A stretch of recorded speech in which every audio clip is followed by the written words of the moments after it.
The room had always been locked. It was one of those quirks you inherit when you buy an old house, a space that remained off limits for reasons long lost to time. When I first moved in, I didn't think much of it. The rest of the house was spacious, the rent surprisingly affordable, and the room was located in a tucked-away corner of the second floor. Out of sight, out of mind, but as the days turned into weeks, the locked door began to gnaw at me. Every time I walked past it, I felt its presence, as though the door itself was aware of my curiosity. It wasn't just the locked room that unsettled me, it was the faint sounds that seemed to emanate from it at the oddest times. Soft, indistinct noises like whispers, barely audible, yet always there. I told myself it was nothing. Old houses creak, pipes groan, and the wind often makes noises as it presses against the walls. But no matter how much I rationalized it, I couldn't shake the feeling that the sounds were deliberate, as if they were meant to lure me closer. One night, unable to sleep, I decided to inspect the door. Armed with a flashlight, I crept upstairs, my bare feet silent on the wooden steps. The hallway was dark, save for the narrow beam of light illuminating the edges of the locked door. I stood there for a long moment, feeling foolish for letting a locked room unsettle me. Tentatively, I placed my hand on the doorknob. It was cold, far colder than it should have been. A shiver ran through me, but I told myself it was just my imagination. I pressed my ear to the door, straining to hear any sound, but all I could make out was a faint hum, so low it felt more like a vibration than a noise. The door didn't budge when I tried the knob, of course. The lock was old-fashioned, the kind that would require a skeleton key. There had been no mention of such a key when I bought the house, and I hadn't found one in my weeks of living there. Still, the urge to open the door grew stronger with each passing day. I became obsessed. I scoured the house, searching every drawer, every nook, and every crevice for a key that might fit the lock. My efforts were fruitless. Eventually, frustration gave way to determination, and I purchased a set of lock-picking tools online. When the tools arrived, I wasted no time. It was late in the evening, the house silent except for the occasional creak of settling wood. My hands trembled as I worked on the lock, the pick slipping in my sweaty grip. It took longer than I expected, and just as I was about to give up, there was a soft click. The door creaked open, revealing a room bathed in darkness. I hesitated, the flashlight beam trembling as it illuminated the interior. The room was smaller than I'd expected, its walls bare and its floor covered in a thick layer of dust. There was no furniture, no sign of use, just an empty, forgotten space. Yet something felt wrong. The air inside the room was heavy, suffocating, and the temperature seemed to plummet the moment I stepped inside. The whispers I'd heard through the door were louder now, though still indistinct, as though they were coming from the very walls. I swept the flashlight around the room, my heart hammering in my chest. That's when I noticed the carvings. The walls were covered in them, symbols and patterns etched deep into the plaster. They looked ancient, the kind of markings you'd see in a book about occult rituals. A low sound began to fill the room, not quite a whisper but not a groan either. It was a sound that seemed to vibrate through my bones, growing louder with each passing second. I backed away, but my foot caught on something, sending me sprawling to the floor. When I turned to see what had tripped me, my stomach dropped. It was a trapdoor, partially concealed beneath a layer of dust. Its edges were sealed with what looked like melted wax, and carved into the wood were more of those strange symbols. The whispers grew louder, urgent now, as though they were warning me not to open it. But the pull of curiosity was stronger than fear. My hands shook as I reached for the edges of the trapdoor, prying it open with a loud crack. The smell hit me first, an overpowering stench of decay and rot. The beam of my flashlight revealed a set of stairs descending into darkness. The walls of the narrow stairwell were damp, and the air was thick, heavy with something that felt almost alive. I didn't want to go down, but it was as if the house itself was compelling me forward. Each step echoed loudly, the sound swallowed by the oppressive silence below. When I reached the bottom, I found myself in a small chamber, its walls lined with shelves. On each shelf sat jars, their glass cloudy, and their contents indistinguishable. The whispers were deafening now, a cacophony of voices overlapping, none of them making sense. And then I saw it, a figure standing at the far end of the room, its silhouette barely visible in the dim light. It didn't move, but I could feel its gaze on me, cold and piercing. I stumbled backward, dropping the flashlight. The beam flickered as it rolled across the floor, casting erratic shadows that made the figure seem to lurch forward. I scrambled back up the stairs, slamming the trapdoor shut behind me. The whispers stopped.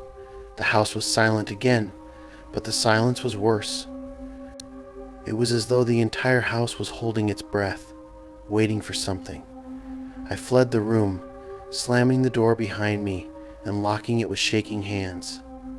I couldn't sleep that night, and when morning came, I called a locksmith to seal the door permanently. But the house hasn't been the same since. The whispers are louder now, not just coming from the locked room, but from every corner of the house. The air feels colder, heavier, and sometimes in the dead of night, I hear footsteps above me where no one should be. I know I should leave, but something keeps me here. Something that whispers my name in the dark.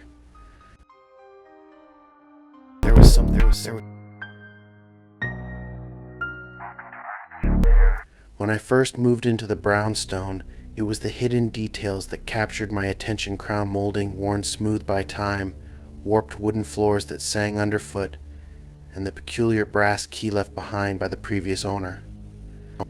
The realtor claimed they'd made every effort to contact the elderly woman who had lived there, but she was unreachable.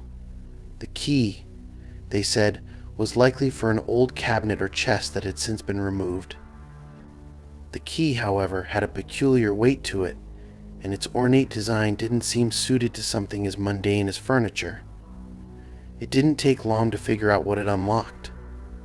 On the third floor, at the end of a narrow hallway, there was a single door that didn't match the others. Its surface was plain, painted over in layers of peeling white, but the lock was something else entirely, an ancient brass fixture, tarnished and ornate, with a keyhole that perfectly matched the key. I had assumed the door led to a storage closet, but it wouldn't budge.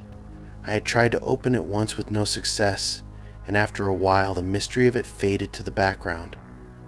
That is, until the key fell from the pocket of my coat one evening, clinking softly against the floor. I couldn't explain the sudden compulsion to test it, but before I knew it, I was standing in front of the locked door, the key cool in my hand. The lock turned with a sound that was more mechanical than I'd expected, as though the tumblers inside hadn't moved in decades. The door creaked open slowly, revealing a room bathed in shadows. Dust motes danced in the faint light filtering in from a small, high window. At first glance, the space appeared empty, but as I stepped inside, I noticed the walls. They were bare but stained, as though something had seeped into the plaster over the years. There was a strange dampness to the air, despite the dryness of the season. I felt a deep unease, an instinctive sense that I shouldn't linger. I retreated quickly, closing the door and locking it once again. I resolved to leave it alone. Some mysteries weren't meant to be unraveled. But that night, I dreamed of the room. In my dream, I stood at the threshold, staring at the walls as shapes began to emerge. They were faint at first, mere outlines, but soon they grew clearer, hands pressed against the plaster, reaching, clawing, as if the walls themselves were alive. I woke up drenched in sweat, the image of those hands burned into my mind. I tried to dismiss it as the result of an overactive imagination, but the feeling of unease lingered. Over the next few days, I started to notice things: the faint sound of tapping from the third floor, the way the shadows in the hallway seemed to shift, as if something was moving just out of sight. One evening, as I was reading in the living room, The tapping grew louder, turning into a rhythmic knocking. It seemed to reverberate through the entire house, yet when I went upstairs to investigate, the noise stopped. The hallway was silent, but the air felt heavy, oppressive. The door was ajar. I knew I had locked it. My hands trembled as I approached, the faint creak of the floorboards under my weight echoing in the stillness. The key was still in my pocket, but the lock seemed broken now, the door swinging open at the slightest touch. Inside, the room looked different. The walls were no longer bare but covered in strange markings. At first I thought they were scratches, but as I stepped closer I realized they were carvings, symbols I didn't recognize etched deeply into the plaster, their shapes chaotic and unnerving. In the center of the room, something lay on the floor, a bundle wrapped in cloth, tied with frayed rope. It hadn't been there before. I hesitated, every instinct screaming at me to leave, but I couldn't turn away. Slowly I knelt and untied the rope, peeling back the layers of fabric. Inside was a small wooden box, its surface scratched and worn. My hands shook as I lifted the lid. The interior was lined with black velvet, and nestled within was an object that made my stomach lurch, a human tooth, yellowed with age, and a lock of hair, tied with a ribbon. A sudden gust of wind slammed the door shut behind me, plunging the room into near darkness. The window was too small to let in much light, and the air grew colder, the temperature dropping rapidly. The tapping started again, this time from within the room. It was coming from the walls. I backed away, my heart pounding, but the sound grew louder, more frantic. The carvings on the walls seemed to shift, the symbols twisting and writhing as though they were alive. And then I heard it, a whisper, low and guttural, speaking words I couldn't understand. I don't remember how I got out of the room. The next thing I knew, I was standing in the hallway, the door shut behind me. The key was no longer in my pocket, and when I tried the knob, it wouldn't turn. The house has been quiet since that night. Too quiet. I've tried to convince myself that I imagined it all, that the stress of moving and living alone has been playing tricks on my mind. But I can't shake the feeling that something is watching me, waiting. I don't go to the 3rd floor anymore. Sometimes late at night, I hear faint whispers coming from above. I tell myself it's just the wind, but deep down I know the truth. The room isn't empty. It never was.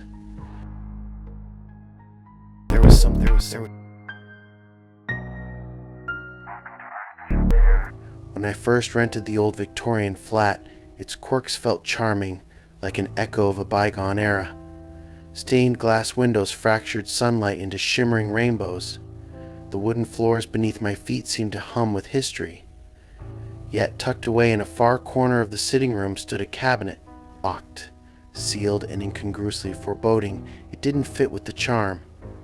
The landlord's casual dismissal when I asked about it had lingered in my mind. He'd brushed it off, claiming the key was long lost and insisting it was best left alone. Yet there was a faint unease in his tone, a hesitation that set my nerves slightly on edge. At first I barely gave the cabinet a second thought. Life was busy, work, unpacking, and trying to settle into a new neighborhood. But during quiet evenings, when the light faded and silence thickened the air, I would find my gaze drawn to it. The dark wood seemed to absorb the room's warmth, and I could swear the surrounding air felt colder whenever I approached it. Weeks passed before I began to notice faint noises. At first, I convinced myself they were the creaks and groans of an aging building. But one night, during a particularly restless bout of insomnia, I heard something different. A scratching sound, subtle yet persistent, seemed to come from within the cabinet. It was as if something inside was trying, unsuccessfully, to claw its way out. I told myself it was a mouse or some other harmless explanation, but deep down, I didn't believe it. I became acutely aware of the cabinet's presence, its oppressive aura weighing on the room. Each evening, the sounds grew louder, scratching, tapping, even a faint whispering too soft to decipher.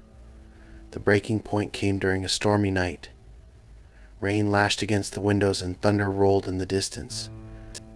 As I sat curled on the couch, reading to distract myself, the cabinet emitted a loud groan, like wood under strain.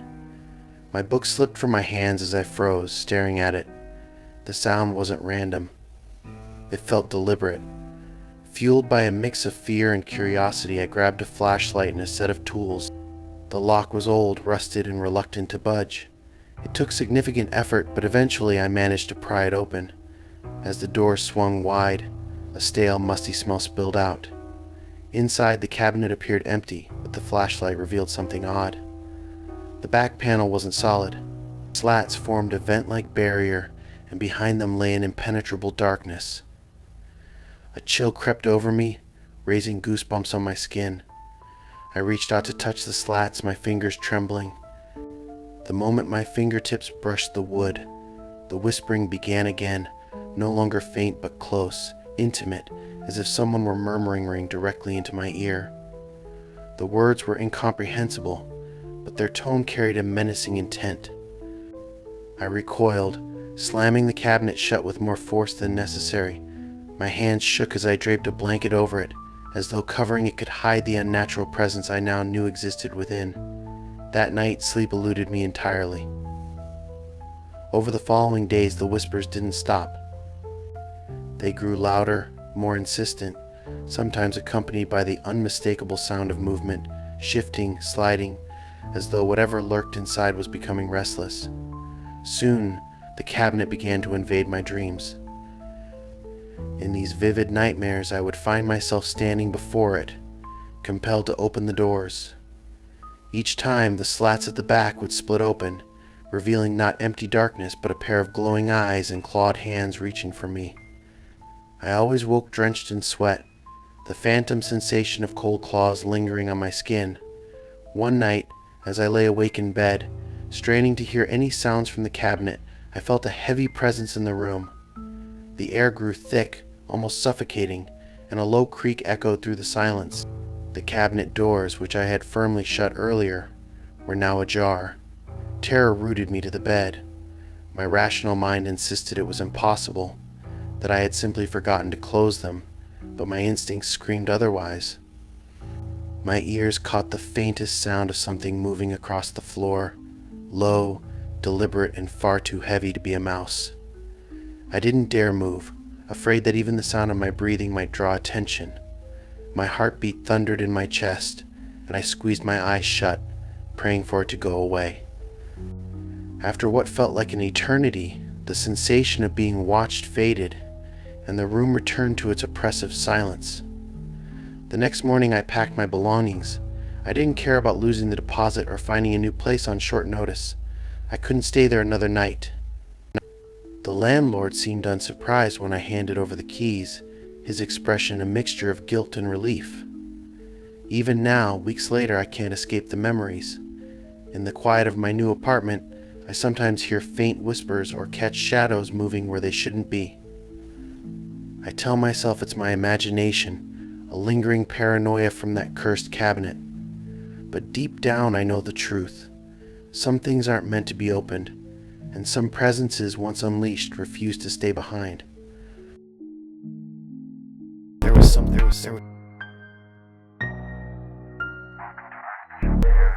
The first time I saw the house, it felt like it had been waiting for me.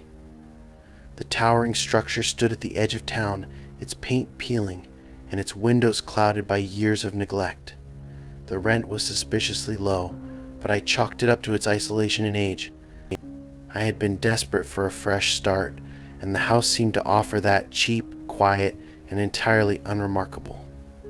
It wasn't until I moved in that I noticed the locked door on the second floor, directly across from my bedroom. The door didn't belong.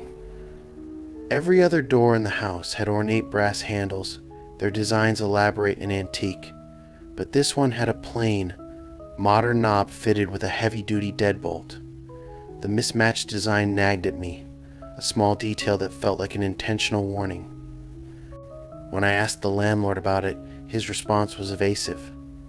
It was for storage, he claimed, and there wasn't anything inside worth worrying about. His tone carried an edge of finality, as if the subject wasn't up for debate. At first, I ignored it. I had no reason to think twice about it after all. It was an old house. The rest of the place creaked and groaned with every shift of the wind, and the unfamiliar noises blended into the background. But as the days turned into weeks, my unease began to grow. I started noticing little things. The air in the hallway near the locked door was always colder, even when the rest of the house was warm. Objects placed on the shelves outside it seemed to shift positions slightly, never in the exact spot I had left them. One night, as I lay in bed struggling to sleep, I heard it for the first time, a faint thud, followed by the unmistakable sound of something heavy being dragged across the floor. The sound came from behind the locked door. I froze, straining to hear, but it didn't repeat.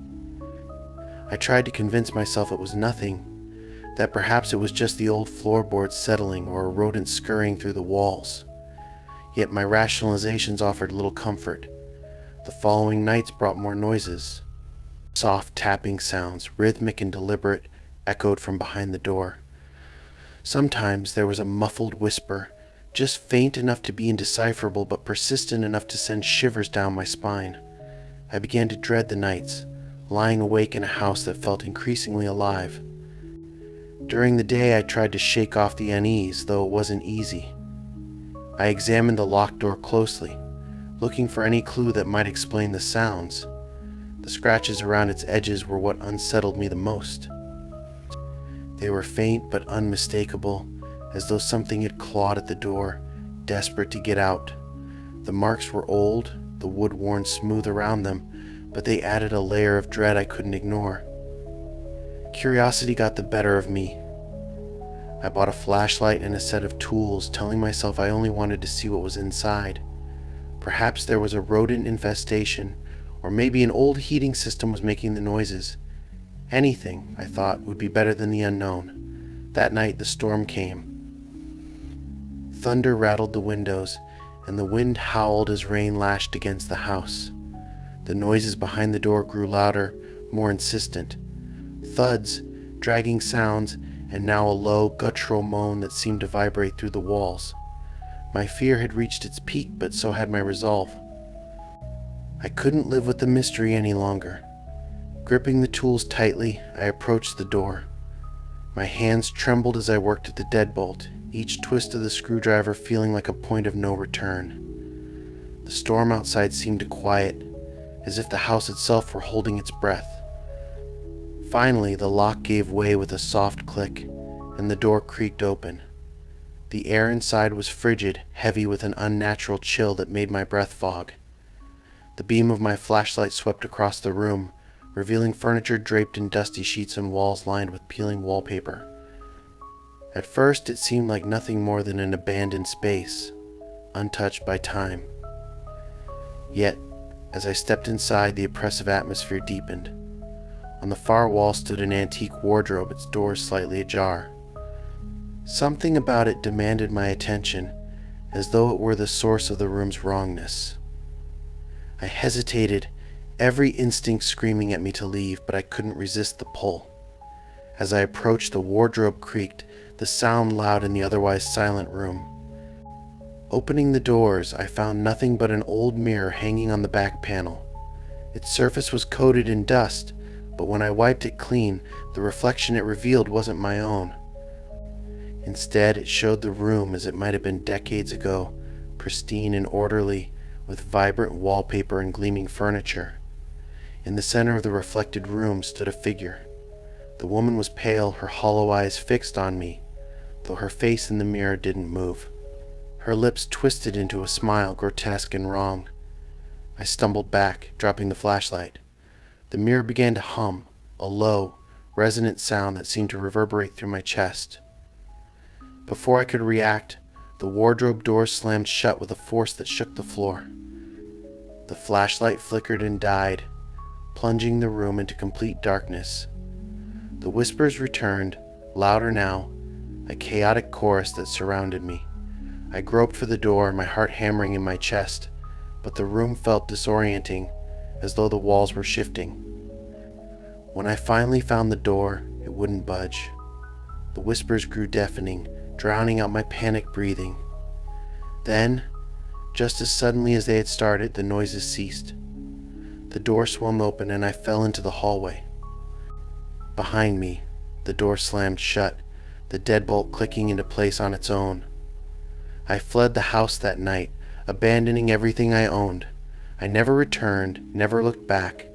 The landlord didn't argue when I terminated the lease, his silence a confirmation of the house's dark history.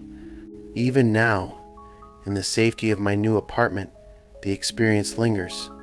Some nights I wake to the faint sound of tapping, as though the whispers had followed me. The locked door haunts my dreams, its secrets clawing at the edges of my mind. I tell myself it's just paranoia, but deep down I know the house wasn't done with me.